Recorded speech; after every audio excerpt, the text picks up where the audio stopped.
Bismillahirrahmanirrahim. يا أيها الذين آمنوا ادخلوا في السلم كافة.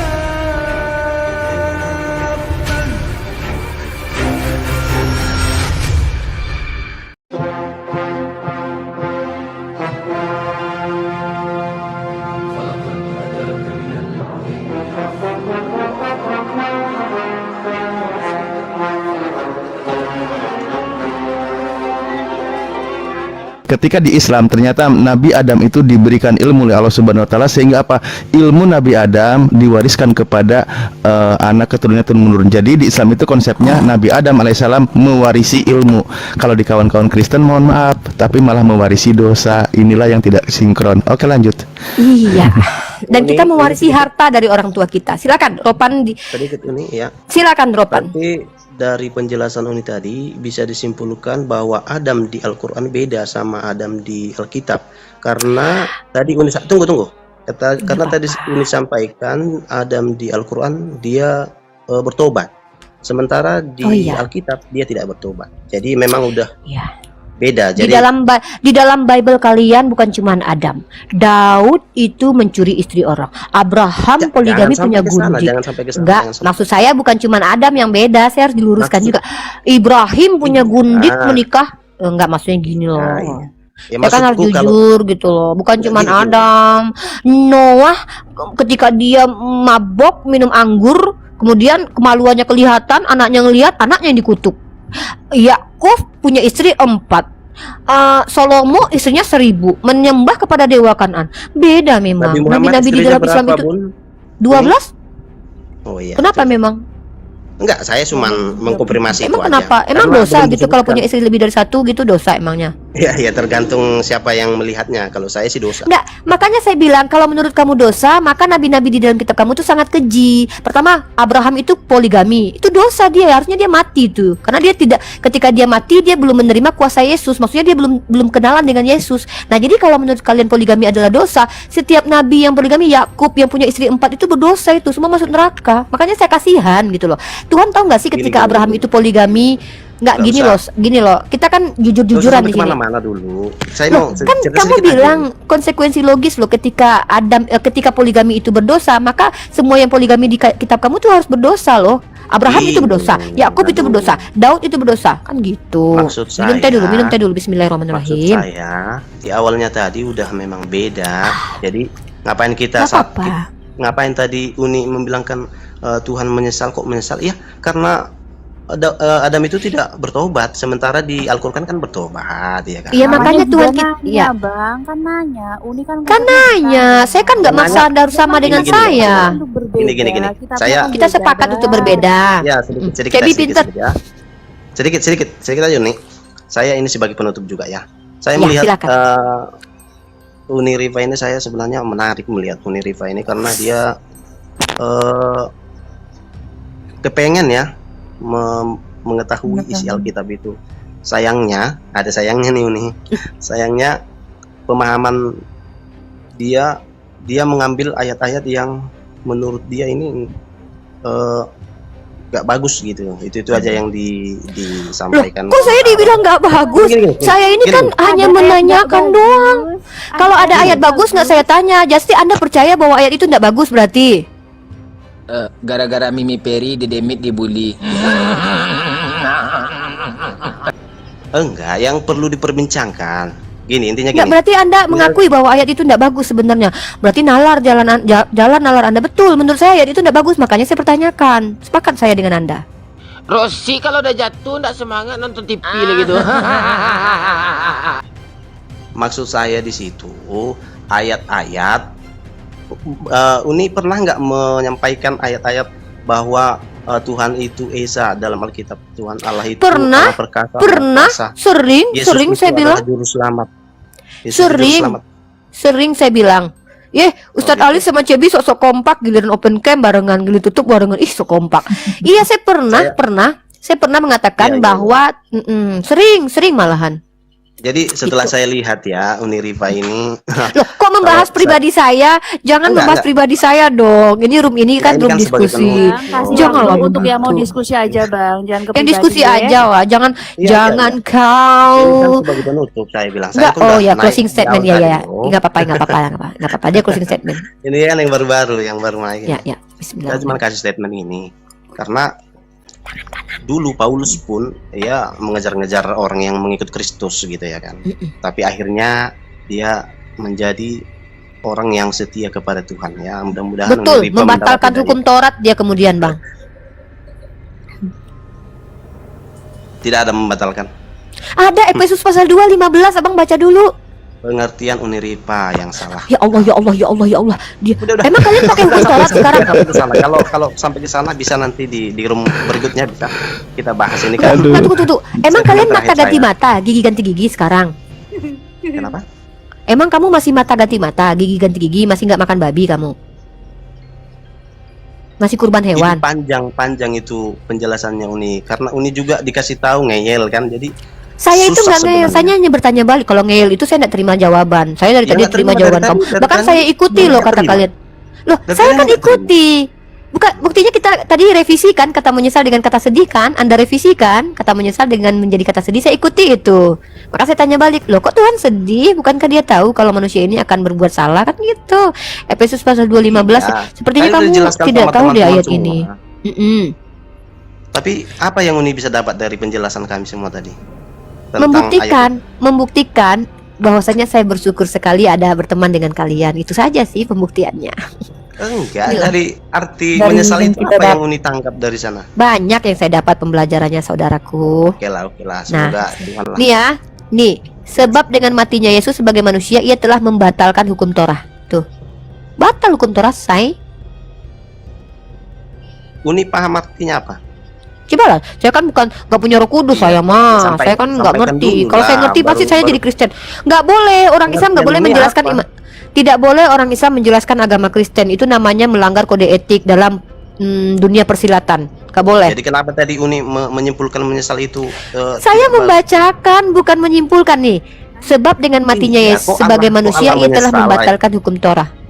Enggak, Saya kan yang pertama tadi membacakan. itu- Oh, enggak, Uni. kan Iya, ada tulisannya, maka menyesallah Allah sebab Ya, dia telah terus? menciptakan manusia gitu. iya. Makanya Terus saya tanya, kenapa? ada Tuhan Nah. kalian menyesal nggak? Iya kata kalian. Iya, Kok udah saya? dijelaskan tadi semua. Sudah. Nah. Ya sudah. Terus? Beda memang Tuhan kami nggak pernah menyesal, nggak apa-apa. Udah di situ aja intinya. Oke Iya. lah. Salam Sepakat ya, toleransi. kita berbeda ya. Oke. Tuhan kalian Oke. pernah menyesal, Tuhan kami tidak. Kasihan, janganlah diketawain gitu.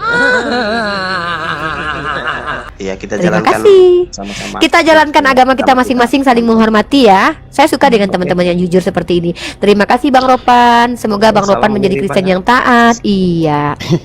Ya on. Tapi itu komen-komen yang di bawah itu bantu di ini lah on dibimbing. Tolonglah teman-teman yang muslim. Terlalu apa namanya?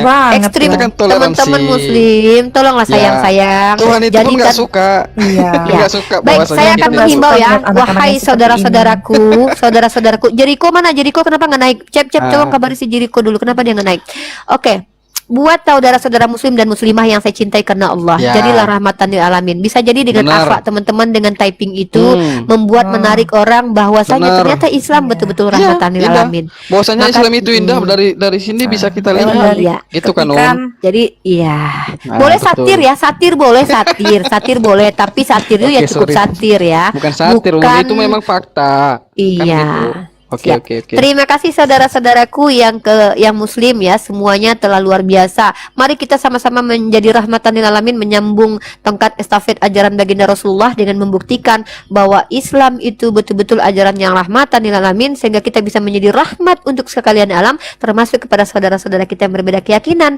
Kita di sini konteksnya bertanya. Room ini pun dibuat karena mengcounter pertanyaan Ica yang saya tidak diberi izin untuk menjawab di room dia. Maka karena Allah kasih saya punya room juga, ya udah saya jawab di room saya saja. Setelah saya menjawab, maka pertanyaan komparasi saya balikan kepada teman-teman Kristen yang saya menemukan dalil dalam kitab Kejadian pasal 6 ayat 6 di mana Tuhannya menyesal. Lalu mereka menyepakati Tuhan menyesal dan tidak masalah. Kita sepakat untuk berbeda. Mari kita saling ya saling mencintai saja ya. Jadi memang room Unirifa ini room yang menunggu teman-teman yang memiliki pengetahuan yang luar biasa untuk dibagikan. Jadi bukan room di sini Unirifa sebenarnya tidak akan memberikan teman-teman yang sebenarnya tidak kurang ilmu itu untuk bicara, tapi kita tidak bisa mendiskreditkan orang-orang Kristen karena kan mereka meyakini bahwa setiap mereka punya Roh Kudus. Maka mereka kalau betul-betul Kristen maka pasti dibimbing Roh Kudus. Nggak mungkin mereka nggak ngerti, pasti mereka ngerti. Jadi saya tidak bisa aduh ini awam, ini saya nggak tahu mana awam mana tidak. Karena kan dalam iman Kristen itu kan setiap orang-orang Kristen harusnya punya Roh Kudus, harusnya gitu ya. Nah, jadi teman-teman ya saya tidak bisa. Kalau orang Islam tak boleh sembarangan ya. Yes, kita bertaubat bisa. Bahkan Allah akan menghapuskan dosa setinggi gunung sekalipun, sebumi sekalipun kalau kita bertaubat. Ingat, taubat itu definisinya apa? Taubat itu bukan sok-sokan berubah gitu kan, tapi di dalam hati masih ada keinginan untuk berbuat jahat. Tapi taubat itu adalah menyesali perbuatan. Makanya tadi kan judul tema saya tadi kan, apakah Tuhannya teman-teman Kristen bertaubat tadi. Taubat itu menyesali perbuatannya lama, kemudian tidak kembali lagi dengan perbuatan itu dan menjadikan perbuatan yang kemudian lebih baik daripada sebelumnya. Taubatan nasuha, membenci perbuatan yang jahat itu dan kembali kepadanya, sangat-sangat benci untuk kembali kepada perbuatan itu. Itulah yang disebut dengan taubat ya. Oke, Bangga Grassroots silakan. Terima kasih Umi. Sama-sama. Assalamualaikum warahmatullahi wabarakatuh. Waalaikumsalam. Salam, selamat malam, salam Pancasila, salam NKRI. Oke, coba perkenalkan Anda mewakili Kristen mana? Advent, Saksi Saya Yehova? tidak ingin mewakili Kristen manapun Umi. Oke, Saya hanya baiklah. mewakili Tuhan Yesus Kristus. Oh, wakil Tuhan. Baik, silakan wakil Tuhan. Ngeri. Baik, begini Umi. Pertanyaan topik ini sebenarnya saya nggak pengen naik, cuman karena agak sedikit gatal saya di bawah, sehingga saya harus gatal. naik. Baik, Telinga saya agak sedikit gatal, agak betul. Terkait Memang agak dengan- menggatal-gatal ini gitu. Kok temanya ini. Lanjut. Tuhan lanjut. harus menyesal seperti itu. Iya. Kok cara menjelaskannya itu harus seperti apa gitu? Mm-mm. Begini Umi, Baik. di dalam pandangan teologi Kristiani, Mhm. kita mengenal istilah Tuhan dalam sifat karakter kemahakuasaan yang disebut dengan paradoks maha kuasa. Itu harus kita pahami dulu. Oh, ada begitu karakter Tuhan yang paradoks gitu. Iya Bu. Oh, iya, oke, Ibu baru tahu. kira-kira saya jelasin dulu untuk ini ya. Boleh. Ini menarik. Ini mewakili Yesus ya. Ini mewakili Yesus Saya ya. mewakili Ya. Tuhan. Saya mewakili, bukan mewakili Yesus. Ya. Saya mewakili diri saya sebagai umat Kristiani pengikut Yesus. Lanjut. Menarik. Sifat paradoks dari kemahakuasaan itu, contohnya satu, ada dua atau berapa lah terserah nanti. Tuhan sebagai yang maha kuasa atau omnipoten. Oke. Tuhan sebagai yang maha tahu atau omnisain. Tuhan sebagai omnipresent. Tuhan berada di mana-mana. Dan Tuhan juga sebagai omnibipolen atau magnificent atau maha kebaikan itu sendiri. Kira-kira Tuhan bisa nggak berubah pikiran, contoh ya? Hah? Ini kita mulai dari sini dulu, biar Silakan. Ini menarik. Nah, Menarik. biar orang Kristen ini paham seluruh Menarik. Indonesia, ya. Biar seluruh orang Kristen paham seluruh Indonesia bahwa Allah yang Anda sembah, Allah yang saya sembah adalah Allah yang hidup, bukan Allah orang mati. Anda harus paham itu. Gitu. Allah yang hidup. Allah yang hidup. Definisi Allah yang hidup ini boleh jelaskan nggak biar kita paham? Sebentar, Bu. Karena Saya tidak ada yang jelaskan mengakui baik-baik. bahwa Tuhannya mati gitu. Iya, Kecuali saya teman jelas- Kristen sendiri gitu. Lanjut. Kristen sendiri menyatakan Allah yang hidup. Kenapa? Allah telah menyatakan dirinya dalam bentuk eksistensinya sebagai Sang Firman. Jadi keberadaan itu adalah menunjukkan bahwa dia adalah Allah yang hidup, bukan Allah orang mati. Oh, berarti kalau dia mau berarti yang dimaksud dengan hidup itu menjadi manusia gitu. Bukan, Bu. Manusia justru mengambil eksistensinya dia. Maksudnya? Jadi, kayak Apa? Hilang suaranya? Suaranya hilang. Halo. Suaranya hilang. Wakil Tuhan kok hilang? Gimana sih? Wakil Tuhan suaranya hilang. Silakan wakil Tuhan. Bukan wakil Tuhan, Bu. Saya mewakili sebagai orang Kristen, sebagai pengikut. Wakil Kristen silakan. Saya sampai di mana tadi ya terganggu jadi. Omnipotenten, omnipresent, omniparadoks. Dia bisa berubah pikiran. Saya lanjut ya. Tuhan sebagai omnipoten adalah Tuhan yang Maha Kuasa. Jauh kali suaranya. Boleh nggak saya sedikit untuk langsung mengkerucutkan dan straight to the point? Saya mau bertanya, apakah Tuhan umatnya Kristen ini bisa merubah pikirannya gitu? Boleh. Oke. Maka sesuai dengan pertanyaan saya, apakah Tuhannya umat Kristen bisa bertaubat? Begini Bu, saya jelasin dulu ini. Supaya tahu duduk anunya, duduk konteks permasalahannya. Boleh. Ketika Tuhan bisa nggak berubah pikiran? Kalau orang mengatakan Tuhan tidak bisa berubah pikiran, berarti Tuhan tidak berkuasa, tidak maha kuasa. Karena dia tidak mampu mengubah pikirannya sendiri. Oke, baik. Jika Tuhan disebut sebagai jika Tuhan ternyata mampu mengubah pikiran, bisa berubah pikiran, berarti dia tidak maha mengetahui. Karena ternyata dia bisa salah dalam memikirkan. Apa asbab Tuhan merubah pikiran itu biasanya? Boleh tanya dasarnya dulu nggak, Uni? Oh ya, boleh Ustadz Alif. Maksudnya emangnya Tuhan itu berpikir dulu gitu, mikir dulu, berpikir, punya pikiran gitu? Jadi Tuhan kalau menciptakan sesuatu berpikir dulu gitu maksud saya, Alif. Iya. Kalau kita kan mikir-mikir, kira-kira kalau gua makan ini, badan gua gemuk nggak ya? Kira-kira kalau gua nggak makan ini, gua kurus nggak ya gitu? Apakah Tuhan ketika mau menciptakan tuh berpikir dulu gitu, sehingga dia dirubah pikiran kemudian? Kurang lebih begitu pertanyaan Ustaz Alif. Pertanyaannya cukup bagus. Lanjut. Bagus Bang. Saya jelasin Bang ya. Di dalam kekristenan kita mengenal Allah yang disebut. Bang, mohon maaf, Grassroots, tapi suaranya kecil jauh banget, nggak kedengeran kitanya. Gini. Sayang sekali. Di dalam kekristenan, dengar nggak suara saya? Dengar. Nah, di dalam kekristenan kami mengenal Allah sebagai Allah yang Tritunggal. Allah yang tunggal sekaligus jamak, Allah yang satu sekaligus tak terhingga. Jadi untuk menjelaskan Allah dalam kekristenan itu memang selalu menyisakan misteri. Tidak hanya dengan semudah menyebut Ehad atau Esa atau apa, nggak semudah itu, Ibu. Dalam kekristenan itu Allah adalah misteri. Memang tidak bisa dipahami berarti Tuhannya Anda ya? Bukan tidak dipahami. Sebatas apapun manusia bisa memahami itu hanya sebatas penyingkapan saja. Tetapi selalu menyisakan materi. Tapi bisa dipahami? Ya bisa banget. Karena kita mengenal Sang Firman. Atau yang kita sebut dengan pikirannya atau logosnya. Begitu. Saya lanjut. Apa tadi Pak Ustadz Alif tadi? Apakah Tuhan Anda ketika melakukan sesuatu dia berpikir dulu sampai ketika dia sudah melakukan sesuatu maka dia berubah pikirannya, begitu? Ya, sebagai Tuhan bisa melakukan hal yang sama. Dia berpikir dulu berarti. Menurut Ibu kira-kira Tuhan yang menciptakan Ibu ya, Ibu Umi ya. Tuhan yang menciptakan Ibu, Tuhan seperti apa? Semoga aku nggak noise. Enggak, lanjut Ustaz Alif. Yang menciptakan Ibu Umi ini kira-kira Tuhan yang seperti apa? Tuhan yang tidak berwujud? Tuhan yang berkehendak. Ustaz Alif jawab, Ustaz Alif, pertanyaan antum itu. Baik. Ya, begini Bang ya, konsep di Islam itu begini, Allah itu punya nama yang namanya, nama yang baik itu Al-Alim, yang maha mengetahui, yang maha berilmu. Menciptakan, membuat sesuatu itu nggak mikir dulu, karena konsep di dalam pemahaman Tuhan itu tidak terbatas ilmu Tuhan itu. Makanya Tuhan ketika menciptakan manusia, bahkan sebelum manusia diciptakan sampai manusia diciptakan, bagaimana manusia berjalan hidupnya dan kembalinya kemana, Tuhan itu udah tahu. Nggak perlu mikir lagi, karena segala peristiwa yang ada di muka bumi ini ada di dalam ilmu pengetahuannya Tuhan tanpa harus berpikir dulu. Kita jangan dicas handphonenya dulu dong. Baik. Kalau alasan jawaban itu minta maaf, saya tidak akan mengkomplain, atau itu kan pemahaman dari saudara saya yang berbeda keyakinan.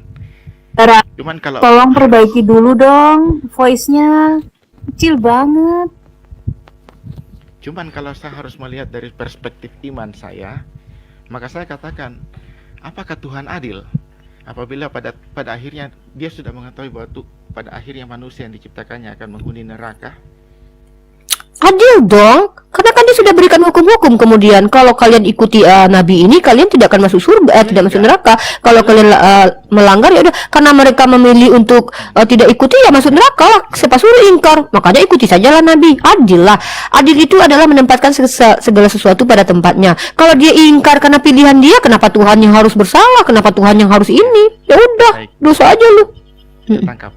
Kira-kira jika akhirnya orang itu masuk neraka, boleh nggak dia meminta kepada Tuhan agar tidak diciptakan? Ya kan dia udah diciptakan. Atas Uni emang dengar suaranya ya Uni ya. atas Siapa? Dengar. Dengar. Aku sambil ngecas emang ngeground Uni. Nah, ini enggak, ini udah oke. Jadi gini, ketika Anda bertanya pertanyaan itu adalah pertanyaan seandainya. Kalau gini loh, ini pertanyaan filsafat, dalam Ibu. Logika. enggak ada pertanyaan filsafat ya. Islam itu bukan agama metode pikir ya, tapi wahyu. Nah, dalam Islam sendiri itu yang dihakimi bukan Tuhan. Yang dihakimi adalah manusia. Tuhan tidak memiliki kewajiban apapun. Berarti Ya, Tuhan ingat. kehilangan Jadi kalau dalam Islam itu keadilan. Anda menghakimi Tuhan. Dalam Islam Tuhan itu bukan untuk dihakimi, tapi Tuhanlah yang akan menghakimi. Ya. Jadi manusia itu tidak punya kapasitas untuk Tuhan, kenapa saya diciptakan? Tidak ada istilahnya bahwa Tuhan itu punya kewajiban dan tanggungan yang harus dia tunaikan kepada manusia. Dia memiliki kehendak. Ketika dia menciptakan, memberikan natur, maka natur itu berjalan sebagai sunnatullah. Begitulah dalam Islam. Jadi ketika Anda berfilsafat dengan kami, mohon maaf, agama Islam itu adalah agama wahyu, bukan produk fikir, ya. Kalau dalam Kristen Anda berfilsafat tidak apa-apa, maka lanjutkan lagi tadi jawaban Anda. Ketika Anda menjelaskan bahwa Tuhan Anda itu paradok, maka jelaskan paradok itu, jangan lari kemana-mana, oke? Iya, baik Ibu. Karena dalam diri Tuhan sendiri itu ada bersifat paradoks, dan salah satu yang paling dikenal dalam kekristenan yaitu sifat adil dan sifat kasih. Di dalam Oke, langsung ke poin ketika Tuhan menyesal. Silakan lanjut. Tuhan menyesal adalah perwujudan dari Tuhan yang tidak dapat menyangkal dirinya sebagai Allah. Kenapa dia harus menyangkal dirinya yang gitu? Saya kan perlu penjelasan tentang sifat paradoks tadi, Bu, supaya Enggak, memang dia harus menyangkal dirinya gitu. Makanya saya jelasin dari karakter paradoks tadi. Karena Dia ini tidak bisa menyangkal dirinya gitu. kekerasan. Emang Kok ngapain seolah-olah dia lebih tahu dari Tuhannya. Iya, lebih tahu dari Tuhan ini. Kenapa gitu dia menyangkal dirinya gitu? Emang dia bakalan menyangkal dirinya gitu? Kenapa dia harus tidak bisa menyangkal dirinya? Kan aneh gitu. Menyangkal dirinya, Bu. Jadi ketika Tuhan menyesal di situ, Tuhan di Alkitab kami itu adalah Tuhan yang jujur. Tuhan yang jujur. Iya, Emang ada Tuhan pembohong gitu? ada, Bu. Ada Tuhan beberapa mana itu Tuhan Tuhan yang- pembohong? Ada beberapa Oh iya. Oh iya, maaf. Iya. Habisnya Kita memantik. selesaikan dulu Oke, saya mute. kata-kata Oke, saya mute. Umi simak dari kata-kata Abang Ras. Jadi jangan patah, nggak akan selesai nih pembicaraan Umi. Maafkan aku, Umi. Baik, selanjut. Jadi, apa yang Umi tanyakan, apakah Tuhan orang Kristen menyesal? Sebenarnya saya ingin jelaskan tentang sifat paradoks tadi, bahwa di dalam dirinya ada sesuatu hal yang saling bertentangan. Saling bertentangan.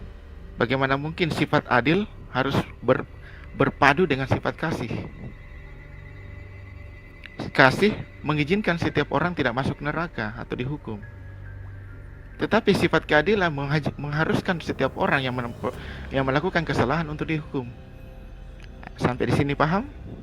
Baik, saya lanjut. Paham banget saya. Tuhan bertentangan dengan dirinya sendiri ya. Iya, Saya paham kalau saya sulit memahami. iya. Seperti itu. Memang kekristenan itu mendalam. Saya paham, Ustaz hanya Alif. udah Tuhannya tidak teman segam- Kristen itu punya dua sifat yang saling bertentangan, Ustadz. Iya. Karena sifat yang bertentangan ini, maka di satu sisi dia tidak bisa menyangkal satu yang lalu membenarkan yang lain. Itulah sebabnya untuk menekankan sisi kasihnya, maka dia harus juga menekankan sisi keadilannya, seperti itu. Tuhan menyesal. Itu adalah tanda bahwa Allah tidak dapat menyangkal dirinya sebagai Allah yang menyatakan bahwa ia sangat berduka. Allah yang sangat mengasihi. Allah yang turut serta melihat gambar dan citranya dalam ciptaan yang tertinggi, terluka, tersakiti, menjadi hilang. Seperti itu. Jadi kalau kita sudah menempatkan konteksnya pada dudukan yang benar, lalu perspektif iman dirubah dari sana, maka kita akan memahami dan mengenal Allah dalam kekristenan itu seperti apa. Seperti itu, Bu. Jadi Tuhannya teman-teman Kristen menurut Bang Grassroot ini memiliki pertentangan di hatinya, makanya dia menyesal. Makanya saya pernah bertanya, tadi judul besar saya itu, apakah mungkin Tuhan bertaubat gitu.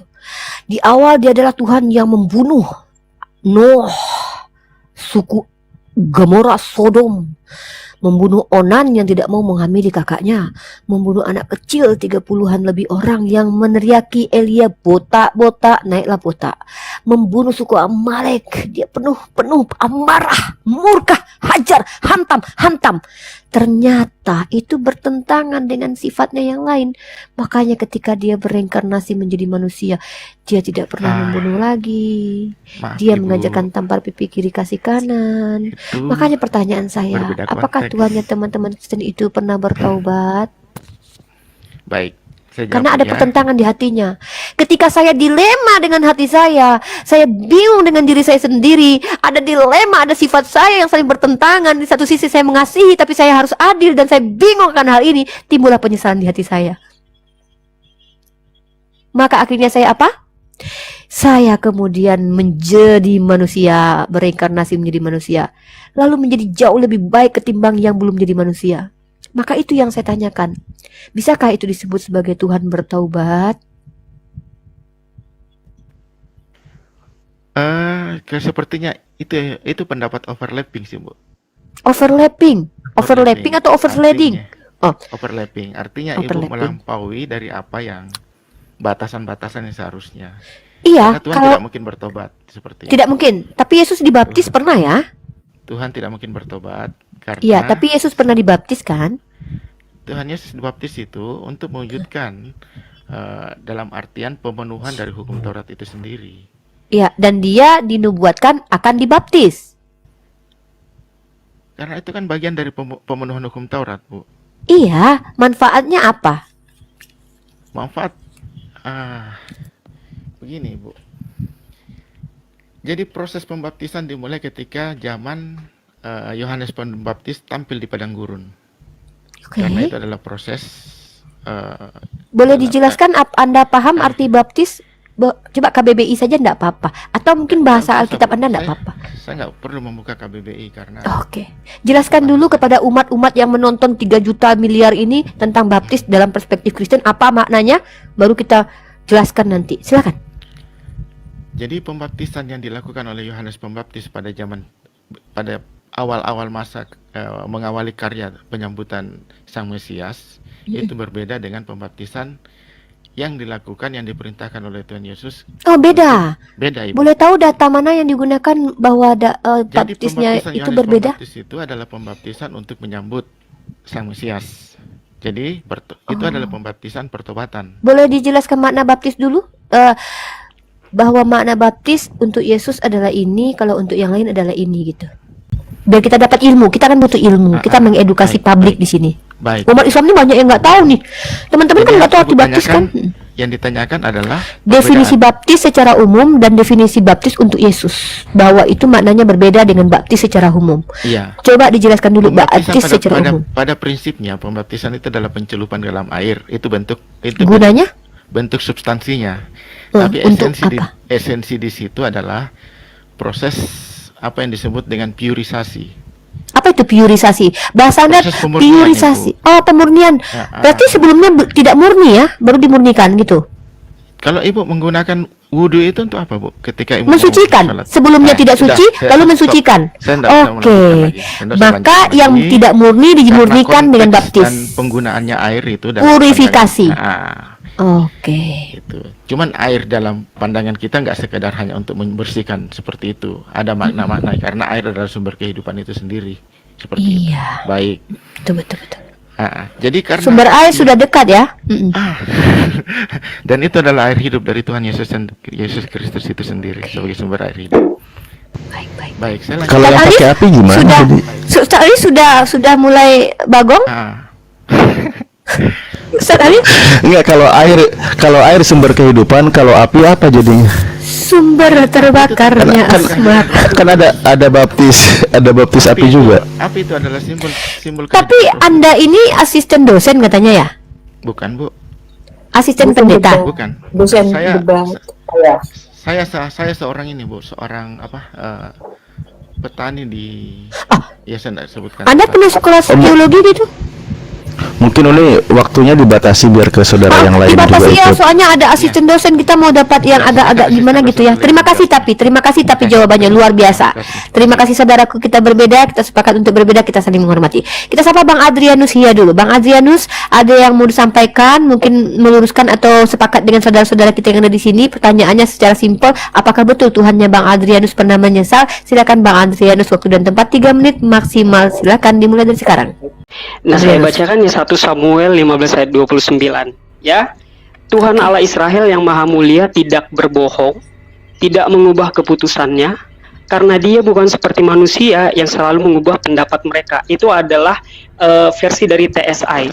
Tapi kalau versi dari TB itu di rephrase atau diganti kalimatnya itu, Sang Mulia dari Israel tidak berdusta dan ia tidak tahu menyesal sebab ia bukan manusia yang harus menyesal.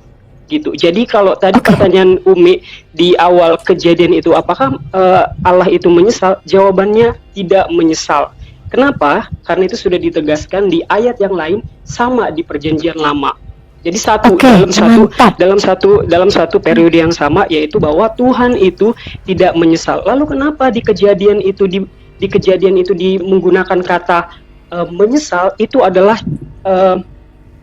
pemilihan kata dari manusia untuk menginterpretasikan apa yang ada di hatinya Tuhan itu tadi. Maka kita mengatakan bahwa itu menyesal. Contohnya, biar supaya tidak bingung, dikatakan di kejadian itu adalah jika Adam menyentuh buah pohon itu, maka Adam akan mati. Benar atau tidak? Begitu yang dikatakan di kejadian, ya kan? Tapi apakah Adam itu mati? Tidak, Adam tidak mati. Adam masih hidup. Yang mati itu apa? Yang mati itu adalah rohaninya. Yang mati itu adalah kehidupan pribadinya dengan Tuhan, karena setelah dia makan buah pohon itu, akhirnya dia tidak lagi bisa berbincang dengan Tuhan secara face to face. Begitu. Jadi itu tadi kata mati yang ada di kejadian akhirnya tidak sama seperti pemahaman kita manusia. Waktu kita membaca, apalagi Umi membaca, pasti Umi mengatakan bahwa Adam akan mati kayak orang tewas gitu. Bukan. Tapi mati di situ adalah mati rohani, di mana dia tidak lagi bisa melihat Tuhan, dia tidak bisa lagi berbicara secara face to face dan lain sebagainya. Ini banyak yang nanya pohon-pohon apa itu ya, pohon yang ya ini kayaknya sepertinya banyak juga yang nggak memahami. Saya sepakat sebenarnya kalau Tuhan itu dalam 1 Samuel pasal 15 itu saya bacakan kembali yang Anda bacakan ya. Lagi Sang Mulia dan dari Israel tidak berdusta dan ia tidak tahu menyesal. Ya, sebab dia bukan manusia yang harus menyesal. Maka di sini kita tahu kalau yang punya sifat menyesal adalah manusia ya, Pak. Setuju. Nah, pertanyaannya, yang manusia lahir di abad pertama itu Tuhan Israel atau bukan, Pak? Baik, begini. Kitab itu terbagi atas 2, yaitu Perjanjian Lama. Ini saya tahu, Uni pasti tahu, tapi mungkin ini buat orang yang berkomentar di bawah. Kitab Alkitab itu terbagi 2, itu adalah kitab sebelum Yesus lahir, yaitu Perjanjian Lama, dan kitab sesudah Yesus lahir, itu adalah Perjanjian. Ya, makanya pertanyaannya itu, Pak. Adalah penggenapan dari Perjanjian Lama. Iya, pertanyaannya itu. Kan Tuhan Israel itu bukan manusia, sepakat? Di Perjanjian Lama. Iya. Lalu tiba-tiba dia berubah jadi manusia? Betul. Di Perjanjian Baru. Tadi dia bilang Sang Mulia Israel tidak berdusta dan ia tidak tahu menyesal. Dia katakan dia tidak manusia, tapi tiba-tiba jadi manusia. Itu berdusta atau tidak? Duh, gimana ya cara jelasinnya? Duh, gimana nih ya? Oh, bukan, Ibu salah mengartikannya. Mengartikannya begini. Di situ kan saya bacakan. Coba saya bacakan.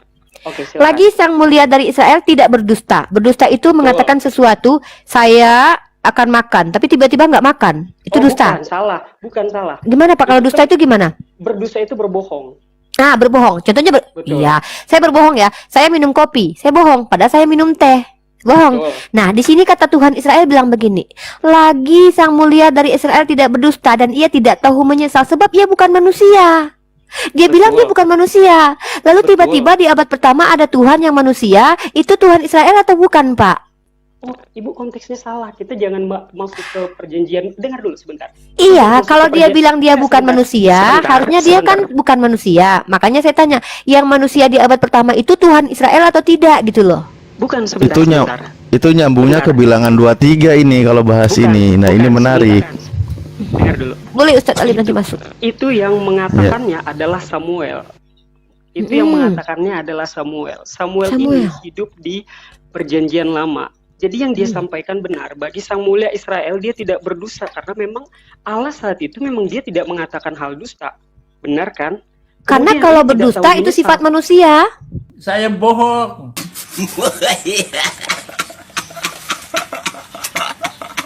Betul. Nah, Betul. Betul. ketika Yesus menjadi manusia, apakah Yesus berdusta? Tidak. Nah, maka itu bukan manusia, maka itu bohong lagi ayatnya. Kalau manusia itu tidak. berdusta, menyesal. Gimana? Kan gini ayatnya nih, Bapak saya baca nih. Lagi sang mulia dari Israel tidak berdusta dan ia tidak tahu menyesal. Karena sifat berdusta dan menyesal ini adalah sifat manusia, Sifat betul? manusia. Betul. Nah, berarti Yesus itu manusia atau bukan? Yesus itu adalah Allah. Manusia bukan? Yesus itu adalah Allah. Bukan manusia. Yesus itu adalah Allah. Bukan manusia. Bukan manusia. Dia Tahu arti antikristus? Barang Status siapa person yang Allah, menolak status person Yesus manusia. menjadi manusia itu antikristus. Tahukah Anda dalilnya? Barang siapa yang menolak Sebagai Yesus manusia. sebagai manusia, maka itu adalah antikristus. Anda menolak Yesus manusia, Pak Adrianus? tidak. Jadi Yesus itu manusia adalah bukan? Allah. Yesus Manusia itu bukan? Itu adalah Allah, tetapi Yesus itu Yesus adalah Allah. menjadi manusia itu udah beda. Nah, Kalau bohong itu jangan sampai ketahuan. ketika dia jadi manusia, apakah Yesus manusia? Betul. Masya Allah. Betul. Betul. Manusia punya sifat menyesal dan berdusta, betul? Betul. Berarti Yesus itu pernah berdusta dan menyesal. Tunjukkan mana ayatnya. Saya kan tanya, saya kan nggak tahu selama 30 tahun hidupnya tidak tercatat. Bagus, Oke, bagus. saya Itu tunjukkan. silogisme, Bu. Saya tunjukin. Silogisme. Saya tunjukin kalau dia berdusta, boleh saya tunjukin dalilnya? Boleh, silahkan. Baik, Silahkan. Di mantap. perjanjian Ini- baru berarti ya. Perjanjian baru, tepat Iya, sekali. Saya mau membuktikan kepada Bang Adrianus. Kita mau uji kejujuran Yesus di sini ya. Bang Lukas, Bang Adrianus, boleh saya bertanya kepada Abang terkait ayat ini? Boleh. Apakah Yesus? Oke. Lukas 24, katanya kepada mereka, ada tertulis. Ini kata Yesus loh ya. Ini warna merah by the way. Nah, ada tertulis demikian, Mesias harus mati, menderita dan bangkit dari antara orang mati pada hari ketiga. Di mana tertulisnya ini, Bang? Enggak tahu. Hah? Saya Berarti nggak Yesus tahu bohong kalau dong bisa- kalau nggak ada tertulis. Bukan, enggak. Ini mungkin ada tertulis tapi saya nggak tahu. Oh, Abang nggak tahu yang karena pen- memang yang saya jelas- udah cari yang jelas- sih, Bang, di perjanjian jelas- lama tuh yang- nggak ketemu. Yang jelas Tuhan Allah itu, Yesus itu mengatakan bahwa pada hari ketiga Mesias akan bangkit. Ya udah, berarti itu sebuah kebenaran. Ya tapi dia bilang ada tertulis. Kalau seandainya Ya dia udah, tidak pernah berarti- tertulis, Memang ada tertulis. Masya Allah, sekretap. Iya, di mana tertulisnya? Kalau tidak ada tertulis, berarti Yesus dusta, Bang. Gini, saya lengkapin pertanyaannya gini, Ya, Bang. silakan, Gini, Ustaz. poinnya gini. Poinnya gini, ini ia berkata kepada mereka, bunyinya gini, inilah perkataanku yang telah kukatakan kepadamu ketika aku masih bersama-sama dengan kamu, yakni bahwa harus digenapi semua yang ada tertulis tentang aku dalam kitab Taurat Musa, kitab Nabi-Nabi, dan kitab Mazmur. Jadi tertulisnya itu di kitab Taurat Musa, kitab Nabi-Nabi, dan kitab Mazmur. Apa poinnya tadi? Yaitu Mesias harus mati, harus menderita dan bangkit dari antara orang mati pada hari ketiga. Ayatnya di mana? Ada nggak ucapan Yesus ini bisa dibuktikan nggak di kitab Taurat Musa, Mazmur, dan kitab Nabi-Nabi? Begitu. Bisa coba dilihat di Mazmur 22 kayaknya. Mazmur 22. Mazmur 22 dan ya kitab Yesaya pasal 53. Mazmur 22. Mari kita baca. Iya. Ayat berapa? Coba dimulai dari ayat 16 mungkin. 16. Sebab anjing-anjing mengurumuni aku, gerombolan penjahat mengepung aku. Mereka menusuk tangan dan kakiku, segala tulangku dapat kuhitung. Mereka menonton, mereka memandangi aku. Mereka membagi-bagi pakaianku di antara mereka, dan mereka membuang undi atas jubahku. Tetapi Engkau Tuhan janganlah jauh ya kekuatanku, segeralah menolong aku. Di mana itu tertulis? Salah ayat berapa? Mesias harus mati dan bangkit dari ketiga. Jadi begini Uni, di sini udah banyak banget nih komentar-komentar yang seharusnya nggak begitu ya cara berkomentar. Teman-teman ya, ayo kita komentar dengan komentar yang rahmatan lil alamin. I love you ya, I love you. Begini, saya itu Kita fokus aja. Fokus.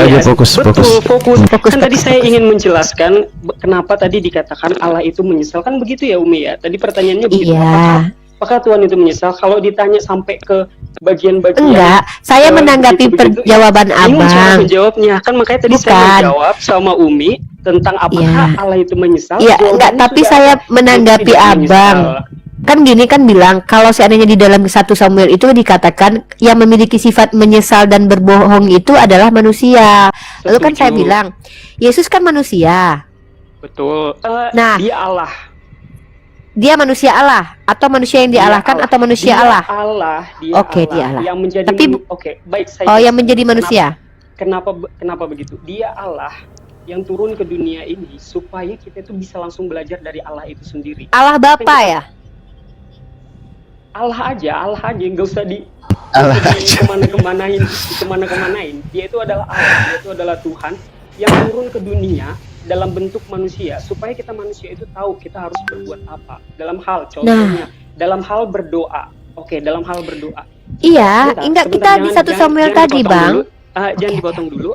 Jadi kan dari tadi omongannya Izin masuk ya. Apakah dia Allah dan manusia? Apakah dia Allah dan manusia? Kenapa dia menjadi manusia? Supaya kita manusia itu tahu harus berbuat apa dalam hal yang paling simpel aja, yaitu dalam hal berdoa. Kalau bukan Allah yang ngasih tahu kita bagaimana cara berdoa, kita nggak ada yang tahu cara berdoa. Izin masuk ya nih. Makanya ada doa Bapa kami.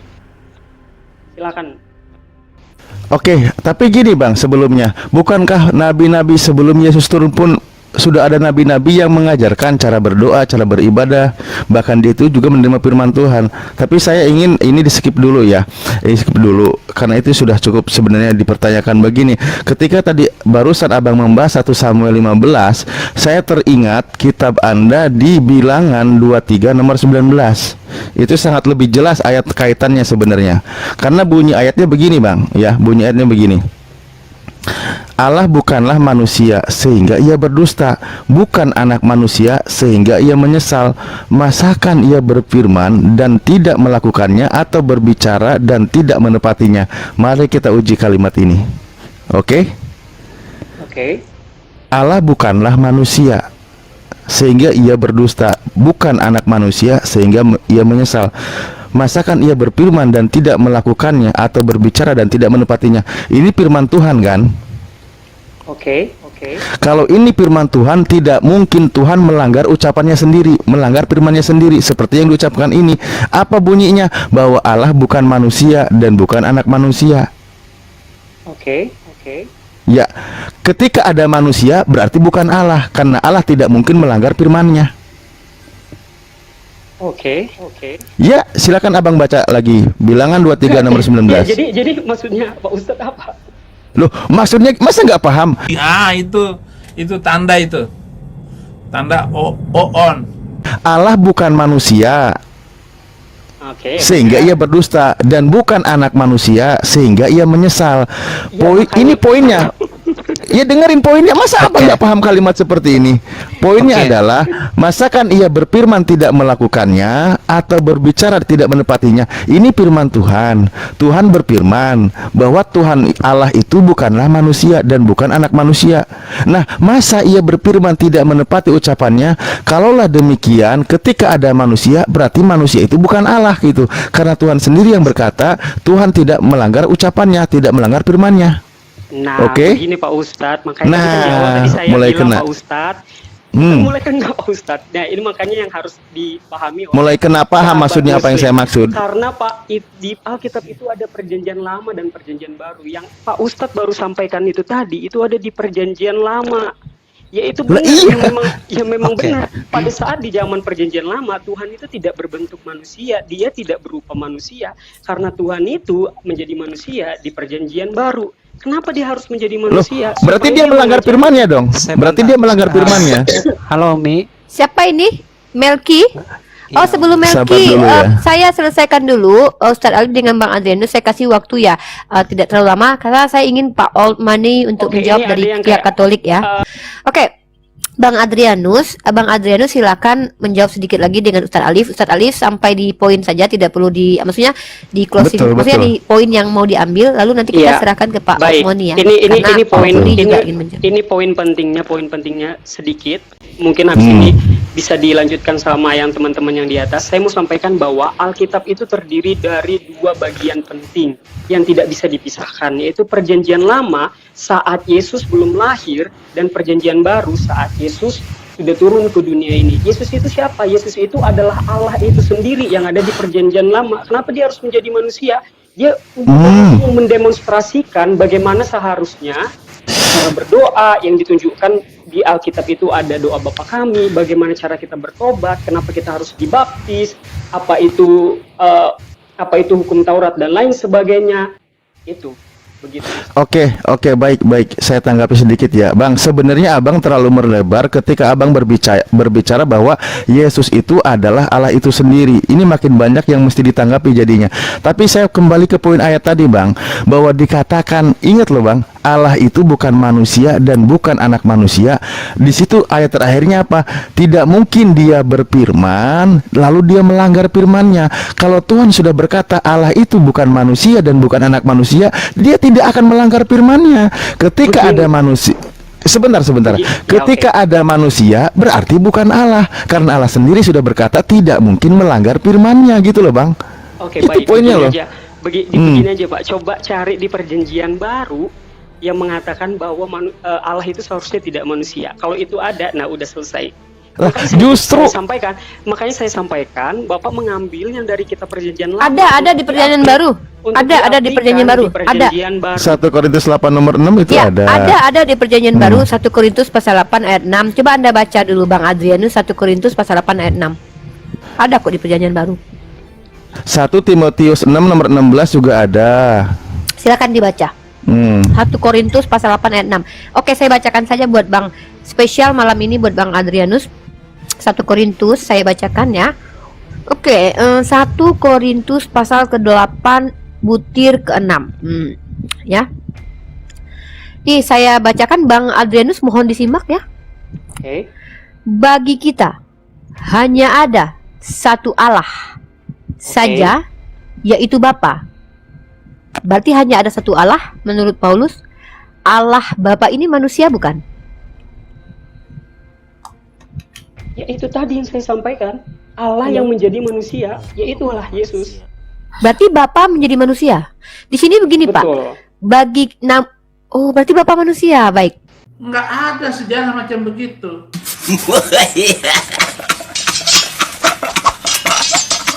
Bapak manusia. Abang Wanes, maaf. Bapak manusia. Sorry. Bapak manusia, Pak. Serius. Bapak manusia maksudnya? Ibu nanya saya, kan saya sudah sampaikan, Allah yang kita kenal di perjanjian lama tadi menjadi manusia dalam Yesus. Nah, ini saya bacakan ya. Saya liatin aja. Saya liatin aja di dalilnya. Bapak bisa lihat ke layar saya, Pak. Nih. Namun bagi kita hanya ada satu Allah saja, yaitu Bapa, yang daripadanya berasal segala sesuatu dan yang untuk Dia kita hidup. Dan satu Tuhan saja, yaitu Yesus Kristus. Pertanyaan saya, Bapa ini yang adalah satu-satunya Allah manusia bukan, Pak? Ya, itu udah ada tertulis Yesus Kristus. Yesus di sini satu, Pak, Tuhan, Pak, yang daripadanya berasal segala sesuatu dan yang untuk Dia kita hidup, dan satu Tuhan saja, yaitu Yesus. Itu Yesus Kristus ya. Ini Tuhan, Pak, bukan Allah. Loh. Ini namun bagi kita hanya ada satu Allah, yaitu Bapa. Nah, dan juga satu Tuhan, yaitu Yesus. Pertanyaannya, Bapa ini Yesus. Salah, jangan langsung dipotong begitu. Lihat, ya, oke, saya bacakan. Namun bagi kita hanya ada satu Allah saja, yaitu Bapa. Betul. Siapa satu Allah di situ ditulis? Yaitu Yesus Kristus. Loh, Itu kan Bapak ada kamu lupa tulisan di firman-Nya? Kok bukan Dan manusia daripadanya tidak berasal segala sesuatu dan yang untuk dia kita hidup. Dan satu Tuhan saja, yaitu Yesus Ya, itu Kristus. Yesus Kristus. Lah udah. Allah dengan Tuhan sama. Allah dengan Tuhan sama. Itu penamaan, Ibu. Tuhan itu ya Tuhan, Allah itu ya Allah. Dia itu bukan Saya jangan mau dipikirkan tanya, Tuhan Tuhan itu dengan berbeda, Allah itu sama itu- nggak gitu loh? Itu dalam konteks itu adalah penamaan yang untuk mengatakan bahwa itu adalah Tuhan. Begitu. Iya, berarti Allah ini sama dengan Tuhan berarti. Kenapa digunakan kata berbeda? Kenapa nggak sama aja? Itu Umi jangan nanya kayak begitu sama saya. Itu kita mengambil maknanya, bukan hanya konteks. Oke, saya terima. Kita terima ya. Berarti Bapak adalah manusia ya? Betul. Oh, bukan. Jangan diputar-putar gitu. Gimana jadi? Gimana sih? Bapak itu adalah Yesus Kristus itu sendiri. Karena Manusia berarti. Umi itu membuat itu seolah-olah Allah itu manusia yang kayak baru dilahirkan langsung jadi manusia. Bukan. Bukan. Itu adalah Bapak itu adalah Yesus Kristus. Bapak itu Yesus Kristus, Halo? bukan Pak Adrianus. Umi, Boleh Ya? saya tambahkan, Umi? Umi. Siapa yang mau bicara ini? Kata Pak Adrianus, Bapak adalah manusia. Boleh Bapak saya? honest, tahu nggak sih? Oke, siapa yang mau menjawab ini? Umi. Boleh saya? Siapa? Melki, silakan Melki. Pak Adrianus boleh siapa tadi? Pak Adrianus ya? Boleh standby dulu, nanti Pak Old Money mungkin. Ustadz Alif sudah clear, Ustadz Alif? Ya itu kalau dibilang clear, tapi sebenarnya dia masih banyak PR-nya jadinya gitu, karena memang bukan manusia. Karena gini, ketika Bang Adrianus membaca lagi baik di Yohanes 5:37 bahwa di situ dikatakan Bapa yang mengutus aku, dia yang bersaksi tentang aku, kamu tidak pernah melihatnya, suaranya pun tidak pernah kau dengar. Artinya dia bukan manusia, itu poin pertama. Kedua, 1 Timotius 6 nomor 16. Pertama kata Yesus, rupanya tidak pernah kau lihat, suaranya pun tidak pernah kau dengar. Berarti bukan manusia. Itu kata Yesus. Nah, kedua di 1 Timotius 6 nomor 16, di situ jelas tidak ada seorang pun manusia dapat melihat dia. Berarti dia bukan manusia. Kalau Anda katakan manusia, contohnya Yesus, berarti Anda harus meyakini Yesus itu tanda kutip, mohon maaf, fiktif. Karena memang Allah itu tidak bisa dilihat oleh manusia. Yesus nggak bisa dilihat. Oke, baik. Saya tadi bukan menghilang seperti yang disampaikan di chat-chat ya. Saya Bapak jangan harus ketrigger mencari dengan yang di chat, referensi. Pak. Gak usah. Saya harus Orang di chat. mencari referensi. Bukan itu, sekarang udah kalah loh. Yang gak usah dibahas Soalnya- orang di chat, biarkan Enggak. saja. Ini Soalnya nanti nggak Pak bisa Adrianus, tidak ini terlihat. Melki juga mau menjawab ya. Bisa saya Bapak bantu jawab silakan. itu? Ini Pak Melki mau menjawab. Oke, Boleh, baik, boleh. begini, Pak Adrianus, selesaikan Pak Adrianus dulu ya, Oke, teman-temanku baik, oke. ya, yang sopan-sopan, yang baik-baik, luar Baik. biasa malam ini indahnya. Lanjut. Saya berusaha untuk tidak ngelihat chat-chatan kan, tapi karena saya ngelihat di layar jadinya kelihatan gitu. Baik. Saya bukan Duh, menghilang. ini tapi lama-lama mencari chat referensi. saya mute dulu gak nih chat ini ya. Chat ini jahat banget Tapi sih. cara- Aduh, cara- ini saya mencari coba referensi. mutekan Enggak lah. chat ini. Enggak lah, enggak Enggak lah, ya? enggak Lain apa-apa. kali kalau naik di diskusi itu tolong tidak usah Biasa memperhatikan aja, santai. chat ya. Fokus di atas saja Bapak. Gini aja, saya kasih tips, Bapak open mic tapi matanya ngelihatnya ke langit, ke atas. Jadi nggak ngelihat chat. Jadi kita bisa fokus. Enggak, silakan Pak Adrianus karena Melki sudah tidak sabar ingin menjawab Ustadz Alif. Oke, Lanjut. baik. Ini saya jelaskan. Ini akhirnya kita jadi masuk ke doktrin Tritunggal. Kalau misalnya dipertanyakan mengenai apakah Allah itu manusia, apakah manusia itu Allah dan lain sebagainya. Ini saya jelaskan untuk secara keseluruhan buat teman-teman yang nonton juga bahwa ya, seperti yang saya sampaikan, Alkitab itu ada di Perjanjian Lama dan Perjanjian Baru. Allah yang itu tidak dapat dilihat pada saat Perjanjian Lama, tapi dapat dilihat, disentuh dan didengarkan di Perjanjian Baru. Apakah Allah di Perjanjian Lama Baru itu adalah Allah yang di Perjanjian Lama? Betul. Allah yang Perjanjian Lama itu menjadi manusia di Perjanjian Baru, tapi di Perjanjian Baru, dan dia itu adalah Allah seluruhnya dan manusia seluruhnya. Kenapa dikatakan dia manusia seluruhnya? Karena dia lapar. Karena dia juga pernah marah. Dia pernah marah saat bait suci itu dijadikan tempat untuk berdagang, sehingga dia marah, sama seperti manusia yang haus, yang lapar, dan lain sebagainya. Bahkan dia harus berpuasa juga. Tapi dia itu adalah 100% Allah, karena Alkitab sendiri sudah mengatakan dia adalah firman yang hidup. Kalau tidak melalui Yesus, kita tidak sampai kepada Allah Bapa di sorga. bagaimana cara kita sampai kepada Allah Bapa di sorga, yaitu dengan mengikuti semua apa yang disampaikan oleh Yesus itu tadi. Bagaimana cara kita berdoa, makanya dia mengajarkan kita doa Bapa kami. Bagaimana cara kita berpuasa, makanya diajarkan kita berpuasa. Bagaimana kita hidup hukum dengan sesama, dengan cara mengampuni tampar pipi kanan dikasih pipi kiri, dan lain sebagainya. Begitu. Jadi kalau Umi langsung nanya dengan ngambil satu kalimat, jadi apakah Yesus itu Tuhan atau manusia? Nggak bisa dijawab secara langsung, ya manusia, ya Allah, karena pasti akan ada counternya lagi. Makanya dikatakan di doktrin Kristiani bahwa dia dikatakan 100% manusia dan 100% Allah. Kealahannya pun terlihat dari berbagai macam mukjizat yang udah dia lakukan. Mengubah air menjadi anggur, menghidupkan orang mati, ya itu nggak usah saya jelaskan lagi karena di Al-Quran juga dijelaskan, yaitu Nabi Isa. Iya, itu begitu. Kepanjangan, izin maaf motong ya, izin maaf motong. Kembali ke substansi pembahasan begini. Itu udah melebar karena kan pertanyaannya tadi apakah Allah menjadi. Iya, jangan dilebar-lebarin dong, jangan dilebar-lebarin. Aku udah agak lebar soalnya. Gini bang, jadi ini makin melebar juga nanti makan terus. Jadi gini bang, ketika Yesus bilang ya bahwa dia katakan bahwa Bapa yang mengutus aku, dia yang bersaksi tentang aku, rupanya tidak pernah kau lihat, suaranya pun tidak pernah kau dengar. Nah, ini Allah atau bukan yang dikatakan oleh Yesus? Saya tanya.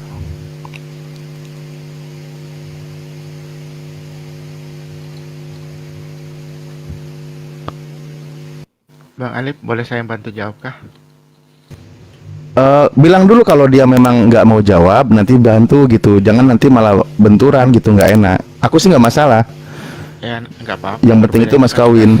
Jadi gini, Pak Adrianus silakan cari literasi dulu. Bukan berarti kita menganggap Pak Adrianus tidak mampu menjawab ya. Beliau cukup luar biasa ya. Saya sangat respect dengan teman-teman Kristen. Malam ini tuh keren banget malam ini. Kita kasih tepuk tangan dulu guys. Malam ini kita kasih tepuk tangan gratis buat teman-teman yang ada bersama kita. Luar biasa, teman-teman Kristen, aku keren banget ya. Oke, silahkan menjawab Bang Gras. Tunggu dulu, tadi Bang Melki ingin menjawab. Abang Melki dulu aja ya, sepertinya menjawab. Baru Abang Grassroot ya, karena Pak Olmoni juga belum bicara. Dari tadi dia udah nunggu sampai 1 jam lebih, 2 jaman mungkin ya. Silakan Bang Melki dulu. Setelah itu nanti ke Pak Ol dulu, baru Bang Gras ya, karena tadi Abang Gras sudah. Silakan Bang Melki, lalu nanti Bang Ol. Maksimal kalian 3 menit ya. Silakan. Iya kan. Ya. Baik, terima kasih. Begini tadi kalau Pak Ustadz Alif mengatakan bahwa Allah itu bukan manusia sehingga ia berdusta, itu kan ayat itu juga di kitab Samuel dan kitab Bilangan itu mengatakan bukan berarti merujuk kepada Tuhan Yesus, bukan, tetapi itu merujuk kepada sifat Allah yang seperti dia katakan dia itu bukan manusia sehingga dia berdusta gitu. Nah, pertanyaan kalau memang Pak Alif mengatakan bahwa itu Allah itu berdusta seperti atau menyesal, itu salah. Itu salah ya. Itu No. Jangan tuduh saya, jangan maaf sedikit saya potong ya. Justru maaf. Justru yang namanya Allah itu tidak mungkin dia menyesal, tidak mungkin dia berdusta karena dia bukan manusia dan bukan anak manusia, gitu loh, Bang. Domba, penipu dalam nama agama. Oke. Nah, sekarang kan harus lihat konteksnya dulu. Ayat itu berbicara tentang apa dulu, ya. Jadi Bapak harus lihat ayat itu menjelaskan tentang apa atau perikop itu menjelaskan tentang apa. Baru Bapak bisa mengartikan seperti ini. Karena kalau mau bertanya, hanya manusia yang bisa berdusta, tetapi Allah itu tidak berdusta. Makanya dia menyampaikan di perikop itu gitu. Jadi harus lihat secara keseluruhan perikop itu, Pak. Jadi begitu. Jadi jangan merujuk kepada Yesus. Nah, terus tadi mengatakan bahwa tidak pernah dilihat. Nah, itu juga harus lihat konteksnya dulu gitu loh. Apa sih yang dibicarakan di situ? Karena ayat-ayat Alkitab itu harus dilihat dari perikopnya. Dia berbicara tentang apa, kan harus tahu di situ. Jangan dipaksa kemana-mana, dilebar, begini, diloncat ke sana, begitu ya Pak. Oke. Baik, kita runut kalau gitu ya. Kita runut sedikit ya. Di kitab Bilangan, Pak, di Bilangan tadi disebutkan bahwa Allah bukan manusia dan bukan anak manusia, sehingga ia menyesal, sehingga ia berdusta, kan gitu. Masakan ia berfirman tidak menepati janjinya. Nah, itu dulu poinnya. Oke. Berarti Tuhannya Bani Israel, Tuhannya orang Yahudi, Tuhannya perjanjian lama, bukan manusia dan bukan anak manusia. Bapak sepakat di situ? Sebentar, itu berbicara tentang sifat. Jadi jangan Manusia itu bukan sifat, Pak, bentuk. Begini ya Pak, itu dia berbicara begini, istilahnya kayak gini. Saya itu nggak berdusta gitu, bukan saya tidak berdosa karena saya bukan seperti manusia. Itu artinya bukan manusia, bukan, jangan dipelintir ayatnya dong, Pak. Bang, saya Bapak potong sendiri sebentar. yang Saya mempelintir. potong sebentar, ayat berapa tadi Bang? Dibilang berapa? Bilangan 23:19. Bilangan 23:19 ya. Oke, lanjut Bang. Iya. Iya, justru saya tidak merubah ayat loh. Oh tidak Pak. Saya ulang Bapak ya. yang menafsirkan salah Pak. Salah. Loh, bagaimana saya salah menafsirkan? Sekarang gini, Allah sekarang gimana? saya minta Bapak, oke kita buka perikop itu berbicara tentang apa? Dari awal sampai akhir. Kita lihat satu. Ya, bukan masalah perikop, Iya, prinsip sebentar. Tuhan itu. Oke, mau baca satu perikop pun Pak, Oke, tetap sekarang. poinnya adalah Allah itu bukan manusia. Oke, Allah sekarang bukan Bapak anak buka dulu. manusia. Sekarang Bapak buka dulu itu. Biar saya harap Lah udah saya baca dari tadi berkali-kali kok, suruh buka. secara Udah keseluruhan saya. Pak. Secara keseluruhan. Biar enggak disalah tafsirkan gitu Pak. Loh, sekarang Anda jelaskan aja di situ apa maksudnya ketika saya bacakan. Buka. Udah saya buka, Pak. Udah saya baca. Silakan Bapak yang jelaskan. Nah, sekarang kan buka biar satu perikop itu kita bahas. Dia berbicara tentang apa sih sebenarnya sih di dalam perikop itu gitu loh Pak. Gimana, siap? Kalau saya sih nggak ada masalah bahas satu perikop, poinnya bukan di perikop Pak, poinnya tentang prinsip Tuhan. Bapak kalau mau jelasin silakan aja, tetapi kalau tidak kena ke poin, mohon maaf saya ajak kembali Pak. Kita jangan keluar dari rel kereta. Kalau keluar dari rel nanti malah nyeruduk rumah orang, nggak boleh. Makanya poin dostrek. Oke. Iya, langsung aja Pak. Saya kan bilang buka satu perikop itu Pak, gitu loh Pak.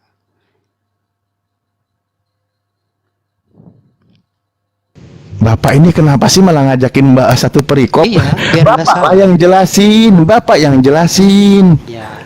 Melawak United ini udah kelihatan goblok ya kan? Biar saya arahkan Bapak itu nggak salah tafsirkan satu perikop itu loh Pak, gitu. Katakan Bapak langsung loncat ke perjanjian baru begini. Loh, Jangan seperti siapa itu. yang loncat? Loh, kok gitu sih Pak? Bapak kalau mau jelasin tentang bilangan 23:19, kami tunggu, silahkan jelaskan. Jangan nyuruh kami malah baca satu perikop Pak. Tapi jangan dicomot gitu loh Pak.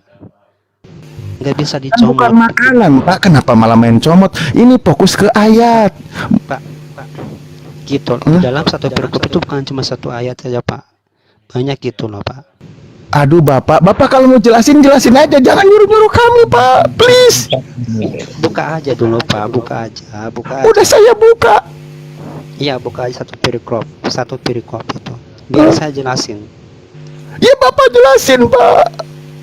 Ya, buka dulu Pak. Bapak jelasin Pak. Gini Pak, di dalam Alkitab, belajar Alkitab itu bukan cuma satu ayat yang kita comot. Kita harus lihat satu perikop. Itu peraturannya seperti itu. Jadi jangan dipelintir-pelintir kemana-mana gitu loh Pak. Bang Melki, maaf saya potong Bang Melki. Udah poin aja Bang Melki dan Bang Melki. kelamaan muter-muter. Enggak, Apa biar aja, nggak salah apa yang gitu loh. ditanyakan di situ. Biar Karena nggak masih bisa salah. paham Karena ini kan kitab konteksnya, sehingga kami, jelaskan gitu. ke Pak Alif biar Pak Alif paham gitu. Nggak diminta jadi hakim dan juri di sini. Jelasin aja apa yang Anda pahami. Artinya kan itu kitab kami untuk supaya kami bisa menjelaskan gitu loh Pak. Bapak jelaskan, saya tunggu. Pak, saya Lebih baik berkali-kali gini aja bilang. deh. Kalau Bang Melki tidak mau menjelaskan, enggak apa-apa. Udah nggak apa-apa. Nah, gitu aja lebih Iya, enak. saya akan jelaskan, tapi Bapak buka gitu loh Uni, maksud saya gitu. Buka apa ini? Ustadz Buka Alif ayat apa ini itu. suruh buka? Ini Ustadz Alif banyak Tahu banget aku. yang suka sama Ustadz Alif inilah. Buka lagi. Apa yang mau dibuka dari Bang Ustadz Alif? Ayat itu. Buka Ustadz, buka aja lah. Satu perikop gitu loh. Apanya satu perikop? Oh, ayatnya. Ya udah saya Iya. bukain. Ayat yang berapa? Yang mana yang satu diperikopin? Bilangan 23. Saya kalau open cam lagi nanti ini lagi. Saya.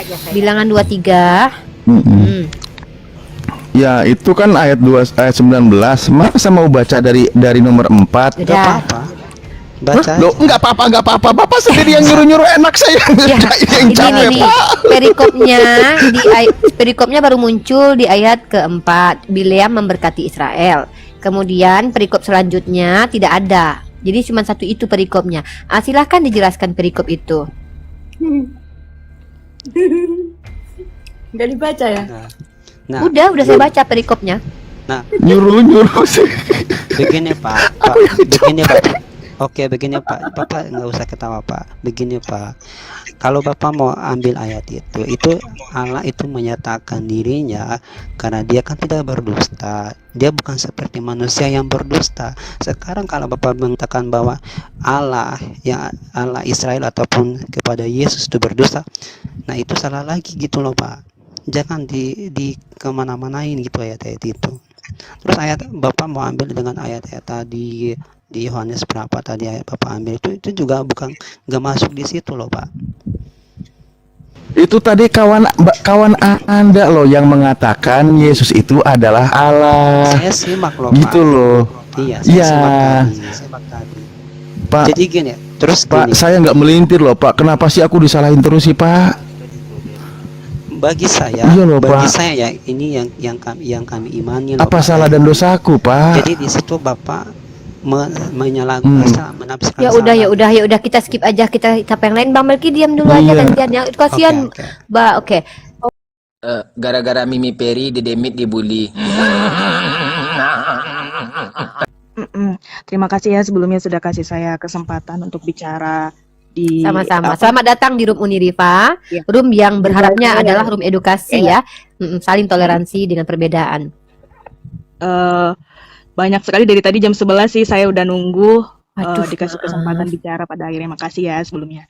Mungkin tadi saya sebenarnya kan datang ke sini tadi karena tertarik karena pembahasan masalah mengutip kitab Kejadian tadi ya. Jadi sebenarnya saya lebih fokus atau mau konsennya ngomongnya ke sana. Tapi kalau misalnya ditanya perihal Trinitas atau Tritunggal, kalau di Katolik kita Jangan mengenal bahas nama Tritunggal dulu. Kita Iya, nanti betul. saja. Kita bahas tentang apakah betul Tuhannya teman-teman Kristen itu pernah menyesal. Itu saja, Mbak. Kalau dibilang apakah betul di dalam Alkitab itu disebutkan Tuhan itu mengaku menyesal telah menciptakan manusia. Jadi kita perlu pahami dulu Mbak Uni, kalau kita bicara kitab Kejadian itu dalam tradisi Yahudi atau Kristen itu ditulis oleh Musa. Nah, jadi kayak kitab Keluaran, Imamat itu sebagian besar dari Musa. Jadi kalau misalnya dari tadi saya dengar, berarti Tuhan Yesus menyesal dong? Ya enggak, karena kan itu ditulis sama Musa. Nah, jadi kalau misalnya kita memahami bahasa, maka menyesallah Tuhan bahwa ia telah menjadikan manusia di bumi dan hal itu memilukan hatinya. Berfirmanlah Tuhan, aku akan menghapuskan manusia yang telah kuciptakan itu.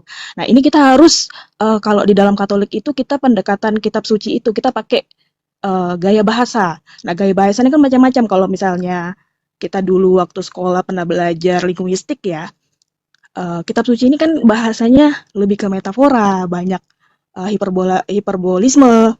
Jadi kita nggak bisa kayak mengutip, kalau misalnya tulisannya Allah menyesal, oh berarti Tuhan itu menyesal ya. Kita nggak bisa secara harafiah itu ngomong, masa sih Tuhan bisa menyesal? Tuhan yang Maha Tahu ini kok bisa menyesal menciptakan manusia? Emang dia nggak tahu bahwa dampak membuat manusia itu akan menjadi hal-hal yang seperti ini? Nah, itu kita nggak bisa mengutip ayat itu secara harafiah seperti itu. Kita harus pendekatan linguistik lagi. Nah, pendekatan linguistik tadi, kalau misalnya dari bahasa atau ayat ini, itu kita pakai gaya bahasa antropomorfis. Nah, antropomorfis itu artinya kita menggambarkan Allah itu dari perspektif manusia. Makanya kalau misalnya tadi saya dengar dari tadi tuh kayak ngomongin pokoknya komentar-komentarnya kayak, mohon maaf ya, bukannya saya membela atau bagaimana, tapi kan saya umat Katolik yang mengimani ini. Bahasanya kayak mendiskreditkan Tuhan kita lah. Maksudnya Tuhan Ya, itu kan satu. tidak ada di sini mendiskreditkan. Dari tadi kita yang saya, Ustadz Alif dan Nona Cebi tidak pernah mendiskreditkan. Kita hanya berupa pertanyaan karena bagi kita sebagai orang Islam, apalagi saya membuka room ini sebenarnya tadi buat counter terhadap room Ica yang membuat sebuah pernyataan Allah merevisi Al-Quran dan itu pun sudah saya bantah. Maka pertanyaan komparasi saya justru ajukan. Apakah Tuhannya teman-teman Kristen pernah menyesal? Nah, itu saja yang pengen kita teman-teman Kristen menjawab. Walaupun beberapa Kristen menyatakan, ya, bentar Joseph, baru masuk, jangan langsung bicara. Kamu saya kasih kesempatan kalau saya suruh kamu bicara nanti. Yang lain saja ada yang belum bicara sampai sekarang ketika dia sudah masuk. Joseph, tolong di-mute dulu Joseph. Kalau di sini saya mau bahas secara pendekatan linguistik ya. Jadi kalau saya bilang tadi kitab suci itu kalau kita mau memahami secara dalam itu bahasa yang tadi. Joseph di-mute dulu. Ya ampun. Silakan. Antropomorfis. Jadi dia memberikan sifat-sifat manusia kepada sesuatu yang bukan manusia. Jadi kalau tadi kita mengutip dari Alkitab itu Kejadian, kalau maka dikatakan Allah itu menyesal, itu adalah menggambarkan bahwa jika manusia yang ada di posisi Allah, maka ia akan menyesal. Nah, namun sebenarnya Allah sendiri itu sudah mengetahui segala sesuatu yang sudah terjadi, sebab Dia Maha Tahu dan keputusannya tidak berubah. Nah, jadi kita mau berarti Kejadian 6 ayat 6 itu adalah gambaran manusia tentang Tuhan, begitu? Ya, betul. Maksudnya secara linguistik. Pemahaman manusia gitu. Ya, betul. Berarti manusia Musa mencoba untuk membaca, menganalogikan Tuhan gitu. Begini ya, Mbak Uni. Kalau mungkin gini Uni, di situ dipahaminya agar dipahami oleh manusia sehingga diambil satu perspektif dari pandangan manusia gitu mungkin maksudnya. Begitu ya, Mbak? Ya, betul. Jadi kalau begitu ini membantah bahwa dulu Ibu Uni, saya mau ngomong. Maksudnya gini, kalau itu konsekuensinya nanti berarti kitab Kejadian itu bukan firman Tuhan yang diwahyukan kepada Musa. Firman Tuhan, kalau misalnya Mbak tanya nih, apakah semua kitab yang ada di dalam Perjanjian Lama ini kan sebenarnya Perjanjian Lama sebenarnya kan kitab Torah ya, kitab Torah yang diimani orang Yahudi.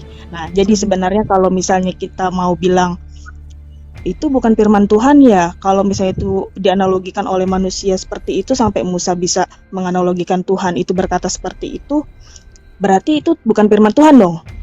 Nah, iya, karena kan itu perspektif Musa sebagai manusia kan.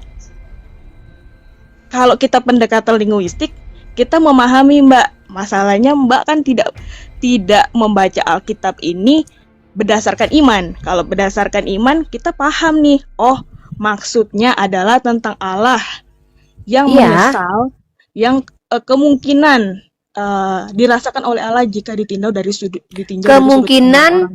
Oke, di sini sudut pandang Musa sedang membuat antropomorfisme apa tadi? Antropomorfisme. Ya. Nah, dia sedang mencoba ini Musa ya. Ini maksudnya ini Musa sendiri dengan perspektifnya mengantropomorfiskan Tuhan, begitu? Kita yang membaca kitab suci itu, kalau kita mau yang membuat kitab suci itu siapa sih Mbak? Coba saya mau tanya dulu. Itu kitab suci itu paradigma manusia atau Tuhan yang kasih tahu? Itu kan diwahyukan oleh Allah kepada Musa. Diwahyukan gini ya Mbak ya, kalau perspektif orang Yahudi, Musa ini kan sebenarnya nabi atau utusan yang diimani oleh orang Yahudi. Kalau orang Yahudi dulu nyebut Allah itu bukan Allah, Elohim.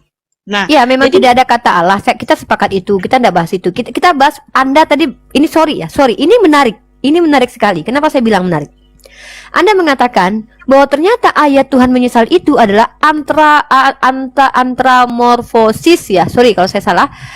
Itu adalah pemahaman manusia di mana yang dia pahami hanya sesuatu yang memang di pikiran manusia lalu dia lekatkan kepada Tuhan. Kan begitu? Benar atau tidak? Kita harus memahami. Iya, maksudnya gini loh. Manusia Kitab itu suci tahu ini kata dengan menyesal itu dalam pendekatan perspektif manusia. antropomorfis. Ya. Nah, Nah, maksudnya di sini contoh kayak gini lah. kalau di dalam Katolik itu Mbak, kitab suci kita itu gaya bahasa banyak Mbak. Ada Iya, antropomorfis, saya paham. Saya glorifikasi. mencoba untuk memahami. Begini loh, Mbak. Yang poinnya yang saya ambil itu begini. Kitab suci, kitab Kejadian pasal 6 ayat 6 itu Tuhan ya seolah-olah dianalogikan seperti manusia supaya manusia paham. Itu ilham Tuhan yang ingin seperti itu atau Musa yang coba memahami Tuhan sebagaimana manusia itu Musa yang adalah manusia jadi, memahami. Yang mana yang betul? Musa itu jadi kan gini, dari yang kitab Kejadian itu kalau kita baca keseluruhan kan digambarkan bunyinya seperti ini, sebentar ya. Nah, Tuhan melihat betapa jahatnya orang-orang di bumi, semua pikiran mereka selalu jahat. Ia pun menyesal telah menjadikan mereka dan menempatkan mereka di bumi. Ia begitu kecewa sehingga berkata, akan kubinasakan manusia yang telah kuciptakan itu dan juga segala burung dan binatang lainnya. Sebab aku menyesal telah menciptakan mereka, tetapi Nuh menyenangkan hati Tuhan. Nah, di sini kalau misalnya kita mau secara harafiah nih ngomong, kok bisa sih? Masa sih Tuhan misalnya nih ya kita ngomong begitu ya, tapi kan kita pakai pendekatan linguistik bahwa ini tuh metafora yang ada di kitab suci yang menurut pemahaman kita, kalau misalnya kita melihat sebagai manusia, Tuhan itu kan kecewa nih dengan perbuatan yang dilakukan oleh manusia. Di dulu yang lain. Nah, oke, metafora itu kan bukan harfiah kan? Sehingga, nah, bentar Mbak, bentar kita langsung fokus. Berarti kejadian 6 ayat 6 itu metafora menurut Mbak?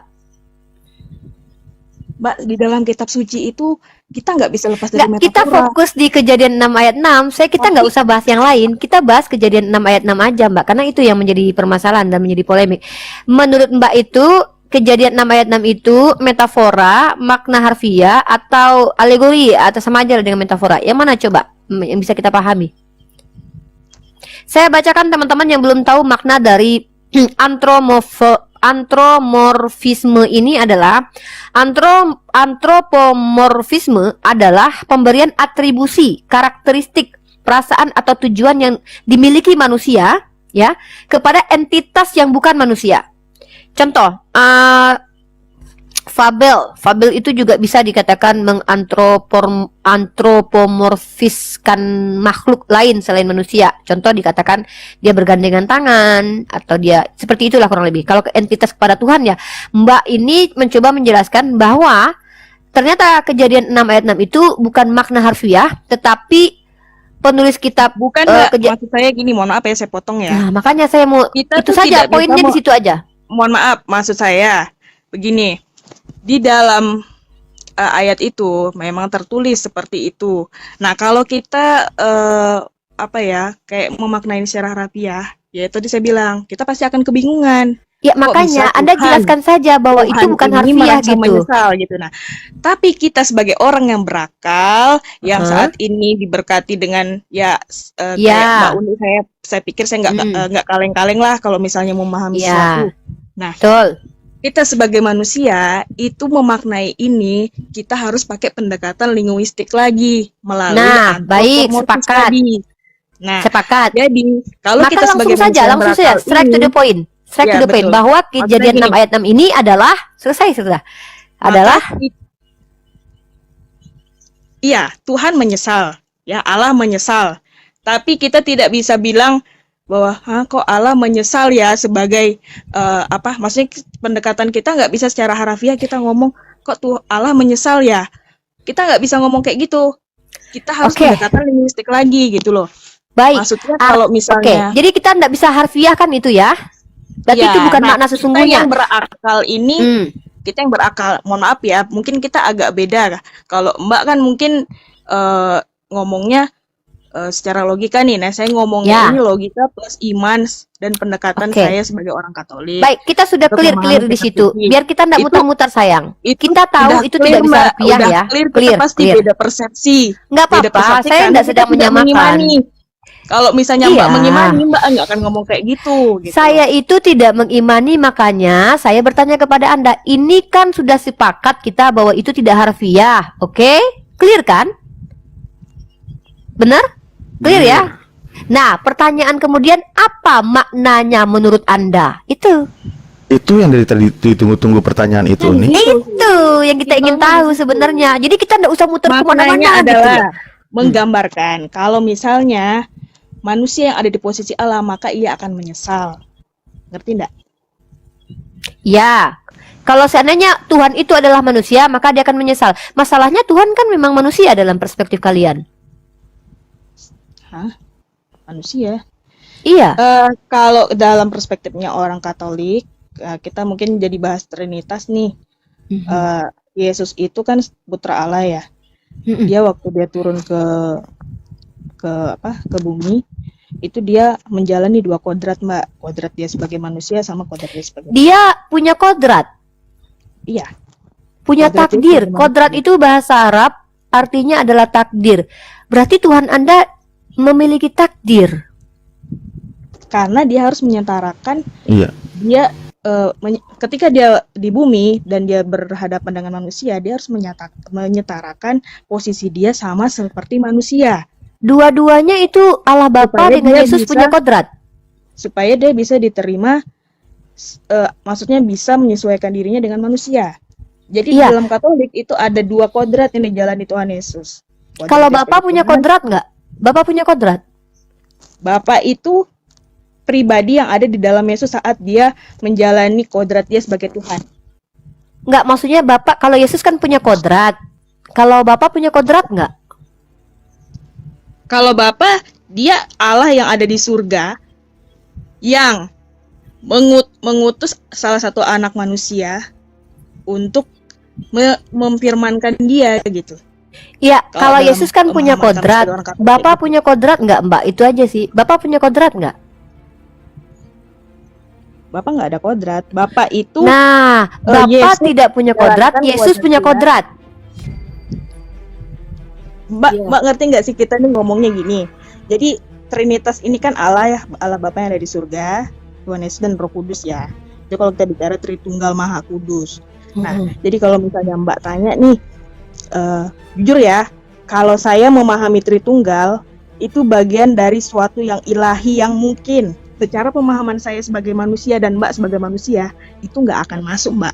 Sama seperti, mohon maaf nih saya singgung, perjalanan Nabi Muhammad pada saat dia ke bulan dalam peristiwa apa tuh namanya? Isra Mi'raj. Kok ke bulan? Ya. Itu bisa ilmiah sebenarnya kalau kita bicara tentang itu, walaupun peristiwa goib. Yang pertama, dia bukan dengan kekuatan sendiri, tapi dengan kekuatan Tuhan. Tapi kan di dalam Izin pemahaman kita klarifikasi sebagai dulu. manusia, klarifikasi, bukan kalau tidak yang masuk nih secara logika kalau yang sama, Mbak. Kita juga kalau yang punya ke bulan perspektif itu lagunya secara Nining ilahian Maida ya, lagu Bandung yang itu kita lagu tidak bisa Sunda. Bukan, kalau dalam, Rasulullah itu ke Sidratul Muntaha. kemampuan Lanjut. kita sebagai manusia berpikir gitu, karena sesuatu Ya itu nggak bisa sudah, dilogikakan kalau memang semua, itu gitu. tidak bisa dijelaskan, nggak usah dijelaskan lagi, Mbak. Mbak kan coba menjelaskan, berarti kan Mbak mampu menjelaskan. Karena saya mengimani, Mbak. Saya mengimani. Nah, dan saya berarti tuh Mbak memahami mengerti secara kan? iman. Mengerti kan? Saya mengerti, tapi Ya saya sudah, tanya nih, ketika sekarang saya Mbak tanya bilang sama tidak Mbak, bisa, bisa nggak jelaskan secara logis pemahaman Bisa, kita apa? sebagai orang Kristen untuk menerima bahwa benar terjadi peristiwa Isra Mi'raj itu? Bisa, Bagaimana? coba saya jelaskan. Baik. Yang saya jelaskan secara hakikat ya. Hakikat Tuhan itu maha bisa, maha kuasa, bisa melakukan apapun. Kalau Anda orang bertuhan, tentu Anda tahu definisi Tuhan ya. Hakikat Tuhan itu adalah maha kuasa, maha berkehendak, tetapi tidak bodoh. Mohon maaf ya. Nah, kemudian Tuhan itu tidak dikudratkan, karena dia yang mengkudratkan, dia yang memberikan takdir kepada orang. Dia tidak terikat dengan kodrat apapun. Itu Tuhan kami, tidak terikat ruang, tidak terikat waktu. Dia mampu melakukan apa yang dia mau. Dan dia kalau tidak mau melakukan itu pun dia tidak akan lakukan. Itu Tuhan. Dia punya sifat berkehendak, maha mengetahui, kemudian maha berkuasa. Nah, kalau secara kita bahas teologi, masuk akal ketika Nabi Muhammad itu diangkat oleh Allah, itu masuk akal karena dia diperjalankan. Ingat, dalam dalil itu diperjalankan, bukan jalan sendiri. Kalau jalan sendiri tidak masuk akal. Itu melangkahi hakikatnya. Hakikatnya kan manusia. Hakikatnya manusia itu tidak bisa menembus langit. Tapi Allah bilang, Allah sudah katakan dalam Al-Quran, kalau Allah yang berkehendak ya bisa. Nah, itu ilmiahnya adalah bahwa Mbak secara sains juga harus, Mbak, mungkin saya pernah bertemu dengan seorang ateis. Bahkan dia mengatakan, ternyata waktu yang ada di bumi ini berbeda dengan waktu yang ada di luar angkasa. Di luar angkasa itu perjalanan akan semakin melambat. Seolah-olah nanti orang di luar angkasa itu waktunya itu tidak sama dengan waktu di bumi. Itu ilmiah menurut orang sains yang walaupun sampai detik ini pun mereka menganggap itu adalah ilmu sains, bagi saya pun masih aneh menurut saya. Ya, tapi pertanyaan saya adalah ketika Anda menceritakan tentang Tuhan Anda, lalu Anda bilang Tuhan itu tak masuk akal. Yang salah itu bukan kami, tapi Anda yang coba untuk menjelaskan Tuhan Anda dengan masuk akal. Sementara Anda sudah akui bahwa Tuhan itu tidak masuk akal. Nah, dengan konsep Trinitas itu sebenarnya sudah kalian akui bahwa Tuhan itu sendiri tidak mungkin dianalogikan, dideskripsikan. Tapi yang mencoba mendeskripsikan itu kan kalian, bukan kami. Nah, kembali lagi kepada antropomorfisme tadi. Anda Kan menyatakan kalian bahwa itu tidak maunya harfiah. jawaban yang logis, Mbak. Nah, Loh, kalau sama kayak gini kita. loh Mbak, kalau Gini jawaban loh, yang logis yang menurut aku- saya kan aku dari manusia kemarin itu bisa sebenarnya- melakukan apapun kalau Tuhan yang memperjalankan. Itu logisnya. Nabi Muhammad dia tidak berjalan sendiri tapi dia diperjalankan.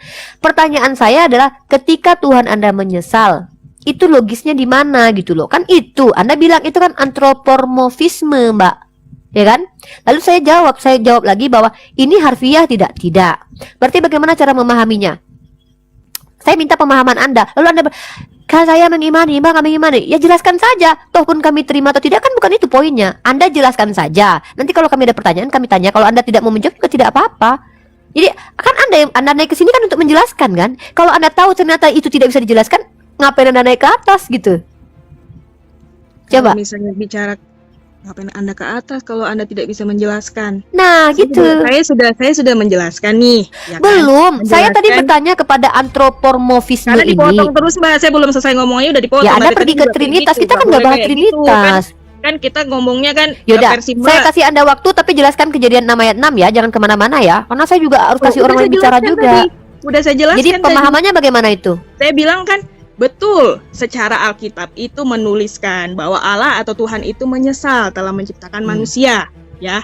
Tapi ketika kita membaca atau kita memahami Alkitab itu sendiri, kita tidak bisa melihat itu secara harafiah.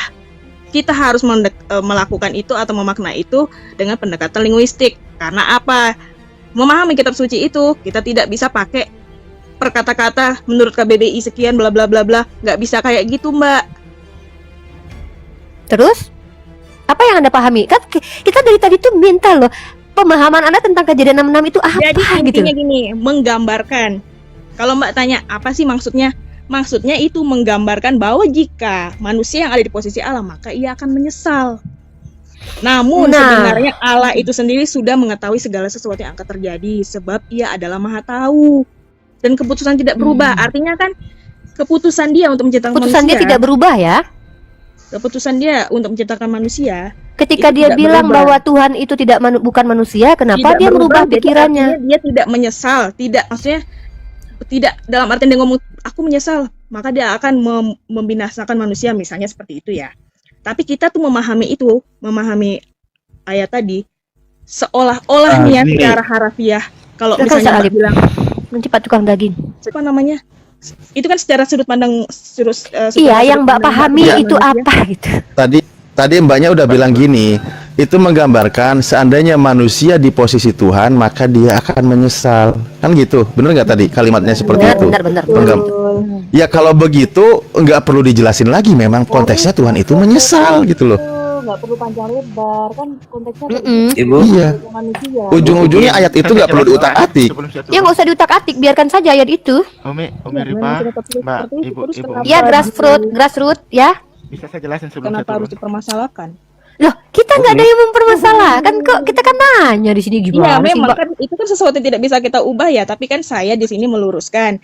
Kita memahaminya bagaimana. Tidak bisa Mbak memahami itu secara harafiah. Kita harus Iya, melakukan kita terima pendekatan itu. linguistik secara bahasa. Iya. Kalau secara bahasa, nah ini dia mengandung antropomorfis gaya bahasa yang ada di kitab suci itu. Nah, jadi kalau kita misalnya membaca itu Meletakkan karakteristik manusia kepada entitas yang adalah Tuhan ya.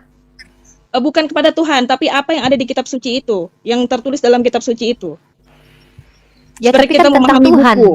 Berarti Seperti masa kita kitab memahami suci buku diantropomorfiskan dalam kan pendekatan Tuhan linguistik. Yang diantropormofiskan itu siapa? Dalam membaca puisi yang dia punya bahasa belibet, yang mungkin kalau misalnya kita baca secara telanjang, maksudnya apa nih? Bahasanya kan kalau puisi kan agak berbelit-belit tuh. Kalau di kita memahami itu, kita nggak bisa secara harafiah ngomong misalnya. Iya, saya paham. Kita sudah tahu itu dari tadi, Anda berulang-ulang ngomongnya.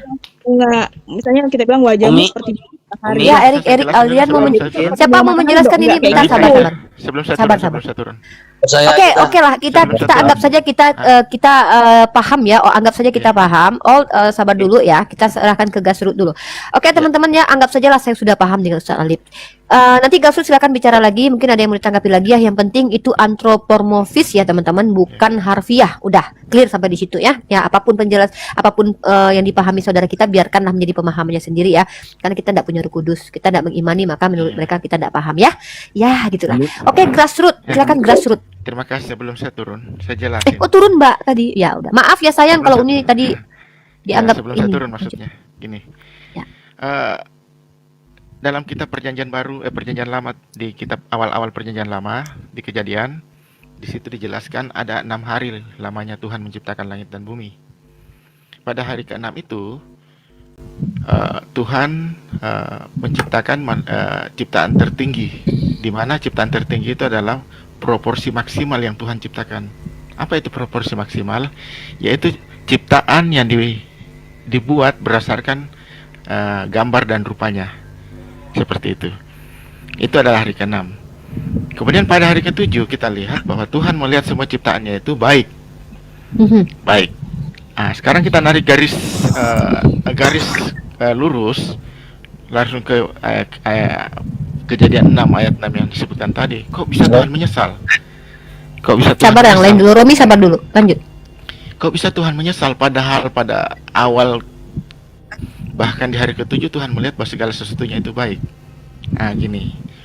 Saya jelasin aja. Saya sudah jelaskan secara secara kemahakuasaan paradoks tadi, sehingga dari situ kita bisa jelaskan bahwa Allah yang di dalam dirinya memiliki sifat-sifat paradoks itu Allah yang tidak dapat menyangkal dirinya sebagai Allah yang menyatakan bahwa ia sangat berduka dengan kejadian itu. Jadi apa yang ada dalam kitab suci itu tidak bisa dikesampingkan bahwa itu kesalahan penulisan kah, kesalahan apa, enggak.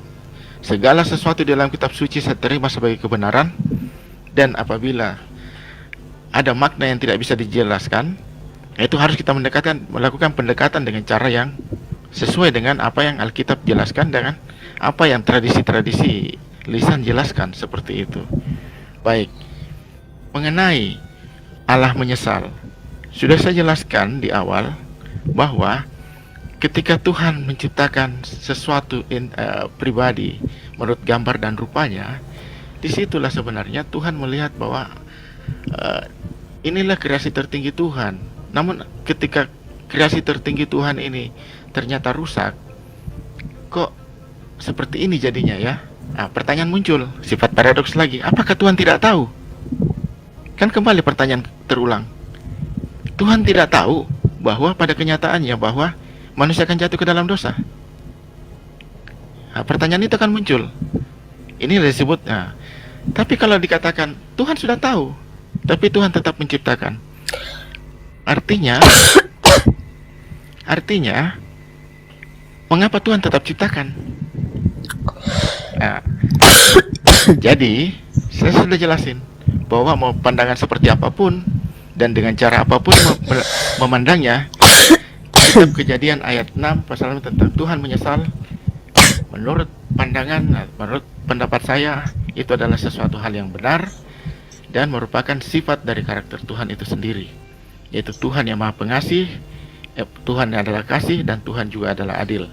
Pernyataan terakhir, kita tidak bisa memahami pernyataan-pernyataan tentang Tuhan yang menyesal, Tuhan yang jadi tidak bisa dipahami ya pernyataan-pernyataan tentang Tuhan. Tunggu Bu, saya jelasin.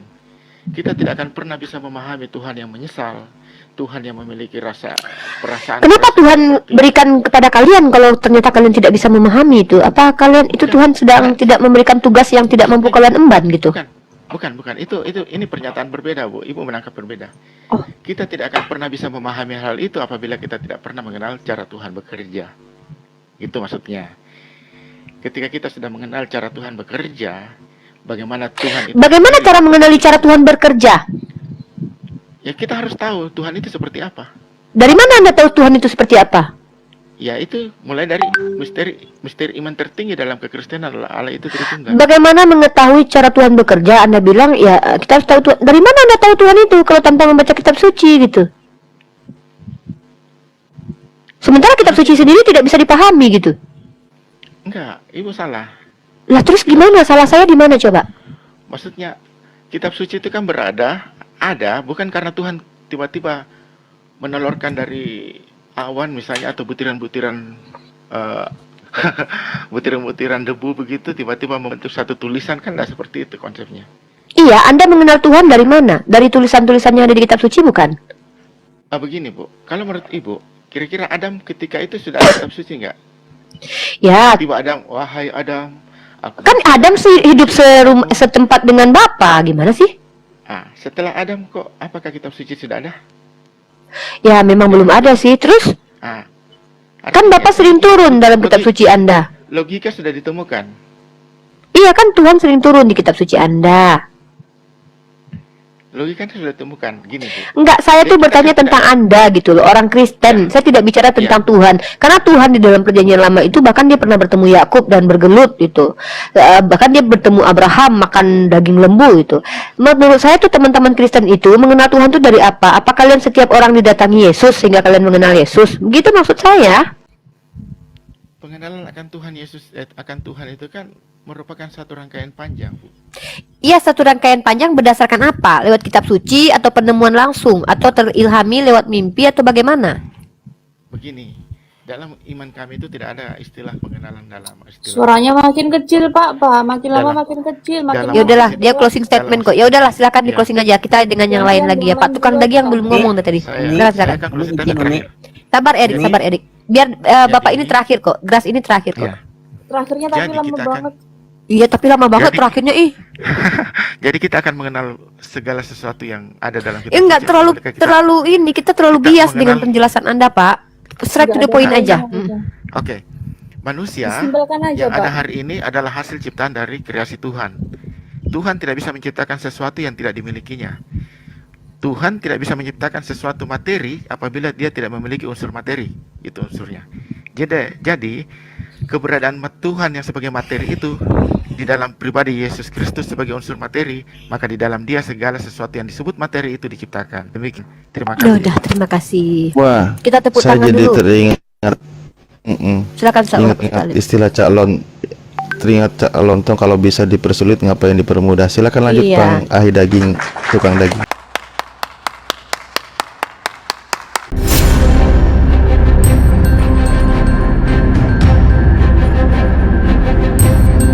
The religion of Jesus was Islam.